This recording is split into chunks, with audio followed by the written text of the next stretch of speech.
Everyone has been made abundantly aware that Puerto Rico is in debt to Wall Street and needs to pay up.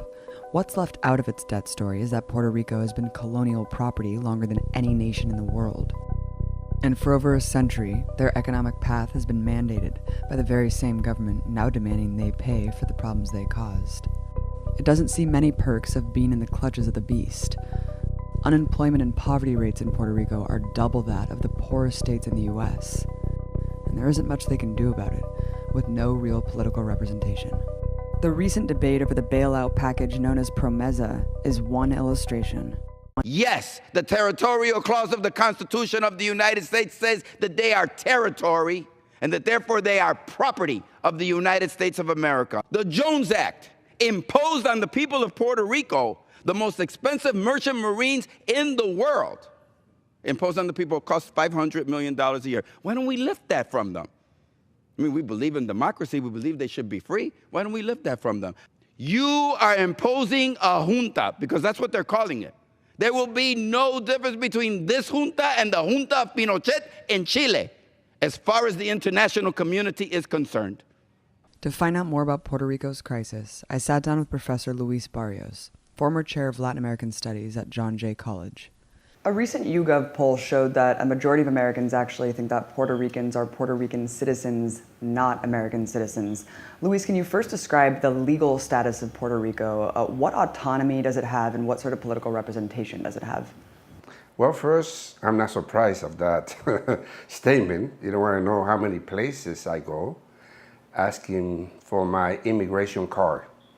And I tell them that I'm from Puerto Rico. They say, yes, that's why I'm asking you for your immigration permit to be here. There's a situation that most people in the U.S., they are not aware that we are USA citizens. It was in 1917 when the U.S. imposed, and I like to highlight that, because first they went into asking if we want. And there was a referendum, and most of the Puerto Ricans say no. We want to stay Puerto Rican citizen. And that's when the U.S. say, doesn't matter, you are becoming USA citizen. Of course, at that moment, you had to understand they were trying to find people, soldiers to send to the First World War. So someone came up with this idea, get the Puerto Ricans. And someone else said, they're not USA citizens. So that was the real motivation behind this. But of course, also, it's very important that we understand that it's a second-class citizenship. So Puerto Ricans in Puerto Rico do not have the power to vote for the President of the United States. But it's not only that. We don't have the power to elect people from Puerto Rico to go into the USA Congress. So we have the power to elect someone that we call a commissioner resident in Washington, someone who can talk but no vote. The other is like for jumping into international economy. No, we are subordinated. Doesn't matter that we are citizens of the United States.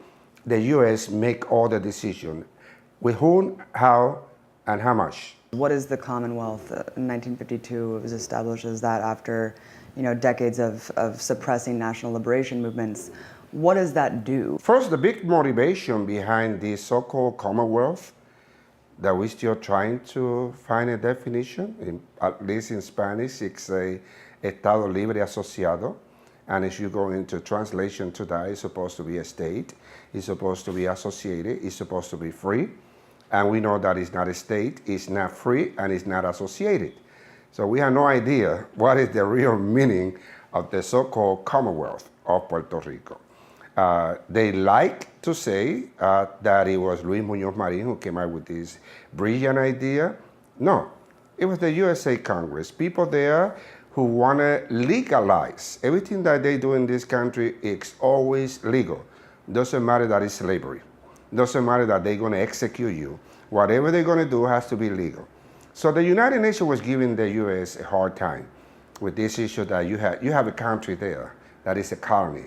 So they want to get the name of Puerto Rico out of that list. So they came out with this little package that they call the Commonwealth. But when you look at this, is subordination of the power. Because our Constitution that came out from there is more or less a copy album of the U.S. Constitution. But from the beginning to the end, there is something clear. All the power is surrendered to the USA Congress. You know, we can't understand Puerto Rico's situation today without, of course, looking at the centuries of colonial rule. Going back to the Spanish, what effect did 400 years of Spanish colonization have on the development of Puerto Rico? Well, I think that was the big foundation. From 1492, when Spain first did the invasion, and then 1508 is the colonization, putting the first governor in Puerto Rico, Juan Ponce de Leon. Into 1898, everything there was subordination. The early stages of Spanish conquest divvied up the tens of thousands of indigenous Taino Indians to either be killed or serve as slaves. African slaves were also brought in large numbers, and all were put to work in mines and on farms. Slave labor converted the island into nothing but a massive cash crop for coffee, tobacco, and sugar. During that time, the Puerto Rican people were constantly under threat, not only from their colonizers, but other empires, the Dutch, French, and British. During the late 19th century, thousands of indigenous people, peasants, former African slaves, and more banded together to mount huge insurrections against the Spanish crown. In 1897, Spain was forced to concede and granted Puerto Rico official sovereignty. We were independent for 12 hours when we became aware that the U.S. did a military invasion into Puerto Rico through Guanica, July 25th, 1898. They said, okay, so they just got rid of the Spain flag and they put the USA flag. We're not going any place, and they're still there. We're still trying to get them out of there. The burgeoning U.S. empire declared themselves the new rulers of Spain's prison nations, launching bloody military invasions across the region. At the end of the Spanish-American War, the U.S. had invaded and seized the Spanish colonies of the Philippines, Cuba, Guam, the Marietta Islands, and Puerto Rico. How was Puerto Rico governed after the U.S. took it over in 1898? With the U.S., it was a face-to-face confrontation. We are here, you come from nowhere, and you saying that this is how we're going to do things. And one of the first things that they did was saying that the primary language in Puerto Rico was English. And that was effective from 1898, more or less, until the 30s. They were trying to eradicate the Spanish language. Always, no, it's nothing new. Always the empire, when they do the invasion, they need to control how it is that people communicate. They need to hear, they need to listen. Immediately, they imposed the currency, they imposed the post office, they imposed the USA citizenship, they imposed recruiting Puerto Ricans to fight every single war that they've been fighting the whole history in the 20th and 21st century. We've been there. So yes, it's like you're a second-class citizen, but we're going to use you. Puerto Rico as a U.S. colony began under direct U.S. military rule. The top seat of power, a governor, was a U.S. military officer appointed by the president. There were no elections for the rest of the government, only U.S.-appointed colonial lords. In 1900, a so-called civilian government was established, allowing a small sliver of legislators to be elected by Puerto Ricans, but all powers still held by Washington. A vibrant and dedicated independence movement was shaking the island. Fearing the Puerto Rican people deciding Puerto Rico's fate, President Truman tried to make cosmetic changes to create the illusion of democracy. Now, Puerto Ricans could vote for their own governor to administer their continued colonial status. Later, the island's label was changed to a Commonwealth, which was just a new way for the US government to legalize it as a colony. What happened with agriculture and political repression during that 50-year block, leading up until that movement that forced the Commonwealth and the first actual election? There was a plan from the beginning to transform the social economy of Puerto Rico without taking into consideration Puerto Ricans. So we are an agriculture country with the biggest production, sugar, tobacco, and coffee. And then other products that we use. It was something that demonstrated that we had the capacity to produce what we need, okay? The US came with this plan to convert Puerto Rico from an agriculture into an industrial country. The plan from the beginning was, and this is where we are to understand all this so-called crisis.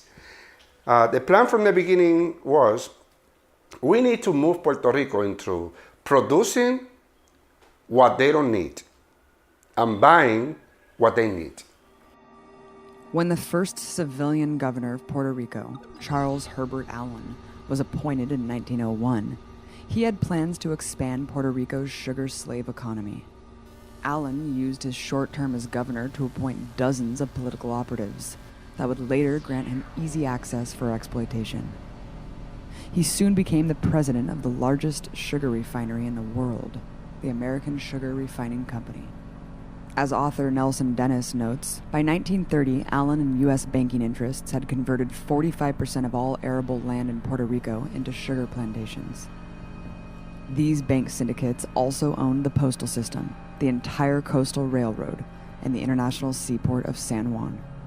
By 1934, 80% of all the sugarcane farms in Puerto Rico were owned by a U.S. banking syndicate.